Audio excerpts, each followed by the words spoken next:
ఎన్నికల వాతావరణం వేడెక్కింది. ఎలక్షన్ షెడ్యూల్ రాకముందే అన్ని పార్టీల నాయకులు ప్రచారాన్ని హోరెత్తిస్తున్నారు. అటు పోలీసులు కూడా నేతల ఇళ్లల్లో తనిఖీలు మొదలుపెట్టారు. చిత్తూరు జిల్లా తవనంపల్లి మండలం తేలుగుంట్లపల్లిలో పోలీసులు 7,500 కుక్కర్లను స్వాధీనం చేసుకున్నారు. అయితే టీడీపీకి చెందిన నాయకుడు తన తండ్రి దశదిన కర్మలకు పంపిణీ చేయడానికి కుక్కర్లు తెచ్చానని చెప్పారు.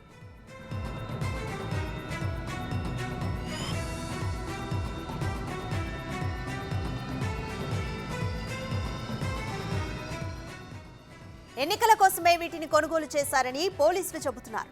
ఇప్పటికే ఇంటింటికి చెవిరెడ్డి భాస్కర్ రెడ్డి కుక్కర్లు పంపిణీ చేసినా పట్టించుకోని పోలీసులు తమ ఇళ్లపై ఎందుకు దాడులు చేస్తున్నారని టీడీపీ నేతలు ప్రశ్నిస్తున్నారు. ఎన్నికల కోడ్ కూడా రాలేదని, అలాంటప్పుడు దాడులు చేసి స్వాధీనం చేసుకోవడం ఎంతవరకు సమంజసమని నిలదీస్తున్నారు.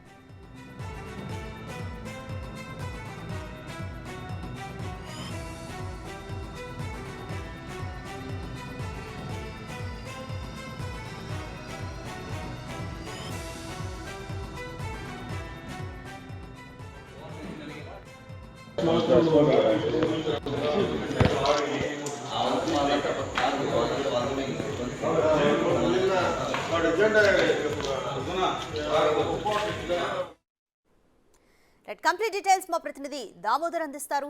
దామోదర్, ఎలక్షన్ షెడ్యూల్ రాకముందే అన్ని పార్టీల నాయకులు ప్రచారాన్ని హోరెత్తిస్తున్నారు ఏపీలో. అటు పోలీసులు కూడా నేతల ఇళ్లలో తనిఖీలు మొదలు పెట్టారు. 7,500 వరకు కుక్కర్లను కూడా పోలీసులు స్వాధీనం చేసుకున్నారు. కంప్లీట్ డీటెయిల్స్ ఏంటి?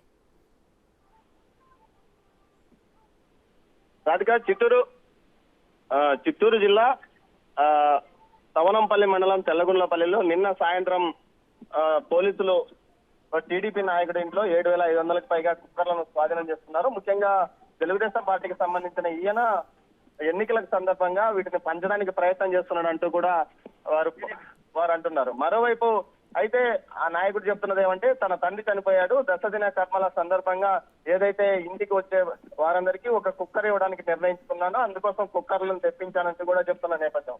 ఈ పరిస్థితుల్లో తెలుగుదేశం పార్టీ కార్యకర్త కాబట్టి ఇతని కుక్కర్లను స్వాధీనం చేస్తున్నారంటూ కూడా ప్రతిపక్షాల నాయకులు ఆరోపిస్తున్నారు. మరోవైపు జిల్లా వ్యాప్తంగా ఇదే పరిస్థితి కొనసాగుతుంది. ముఖ్యంగా వారం రోజుల క్రితం తెలుగుదేశం ఏదైతే బీసీవై పార్టీ వ్యవస్థాపక అధ్యక్షుడైన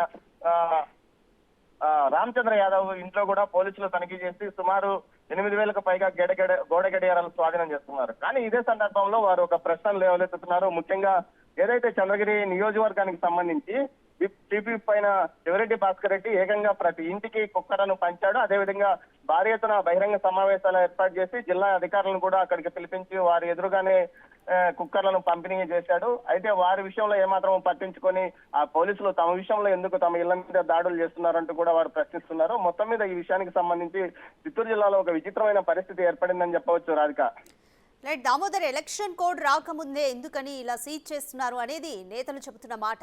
దీనిపై పోలీసులు ఏమంటున్నారు? పోలీసులు ఈ విషయంలో బిల్లులు సరిగా లేవు, అందువల్లనే తాము రికవరీ చేశామని చెప్తున్నారు. అయితే టీడీపీకి సంబంధించిన వారైతే బిల్లులు ఉన్నాయి, ఖచ్చితంగా తాము కొనుగోలు చేసిన చోట బిల్లులన్నీ తీసుకుని వచ్చి వాటిని పంపిణీ చేస్తున్నామని చెప్తున్నారు. అయితే మొత్తం మీద కేవలం తమ మీద వివక్ష చూపిస్తున్నారని టీడీపీ వారు అంటున్నారు. లేదు, ఎక్కడ ఎన్నికల ముందు షెడ్యూల్ వాతావరణం రాకపోయినప్పటికీ ఎన్నికల ముందు వ్యవహారం నడుస్తున్నందువల్ల ఎక్కడికక్కడ తాము ఈ తనిఖీలు నిర్వహిస్తున్నాం, అందులో భాగంగా ఇవి దొరికాయని కూడా వీరు అంటున్నారు. మొత్తం మీద అయితే ఒక విచిత్రమైన పరిస్థితి ఇక్కడ మనం చిత్తూరు జిల్లాలో చూడవచ్చు. మిగతా చోట్ల ఎక్కడ ఇలాంటి తనిఖీలు కొనసాగడం లేదు. కేవలం పోలీసులు అత్యుత్సాహం ప్రదర్శించి తమ స్వామి భక్తిని ప్రదర్శించుకుంటున్నారంటూ టీడీపీ వర్గీయులు అంటున్నారు. రాధిక, రైట్, చెవిరెడ్డి కూడా కుక్కర్లను పంపిణీ చేశారు. కానీ ఎందుకని చెవిరెడ్డి పంపిణీ చేసిన కుక్కర్లప్పుడు ఎందుకని సీజ్ చేయలేదంటూ కూడా వారు ప్రశ్నిస్తున్నారు. దీనిపై పోలీసులు ఏమంటున్నారు? పోలీసులు ఈ విషయంలో నోరు మెదపడం లేదని చెప్పవచ్చు. ముఖ్యంగా ఏదైతే అధికార పార్టీకి సంబంధించి ఒక చెవిరెడ్డి కాకుండా చిత్తూరు నగరానికి చెందిన టీడీపీ వైసీపీ అభ్యర్థిగా ప్రకటించబడ్డ విజయానంద రెడ్డి కూడా సంక్రాంతి పండుగ సందర్భంగా పెద్ద ఎత్తున ఇంటింటికి దుస్తులతో పాటు వస్తువులు కూడా పంపిణీ చేసిన నేపథ్యం. దాంతో పాటు పెద్ద ఎత్తున ప్రచార పర్వాన్ని కొనసాగిస్తున్నాడు. అసలు పెద్ద ఎత్తున ప్రతి ఇంటింటికి నిత్యావసర వస్తువులు కూడా సరఫరా చేస్తున్నాడు గత 4 సంవత్సరాలుగా. అయితే ఈ విషయంలో మాత్రం ఎలాంటి స్పందన కనిపించడం లేదు. కేవలం అధికార పార్టీ వారిని మాత్రం ఏమాత్రం పట్టించుకోలేదు పోలీసులు అంటూ కూడా తీవ్ర ఎత్తున విమర్శలు వస్తున్నప్పటికీ ఈ విషయంలో పోలీసులు మాత్రం నోరు మెదపకుండా ఉన్నారని చెప్పవచ్చు. మొత్తం మీద అయితే అధికార పార్టీకి అయితే ఓవైపు, ప్రతిపక్ష పార్టీలను ఒక రకంగా చూస్తున్నారంటూ కూడా ఆరోపణలు వెల్లువెత్తుతున్న పరిస్థితి చిత్తూరు జిల్లాలో కనిపిస్తుంది. Radhika, right, thank you Damodar.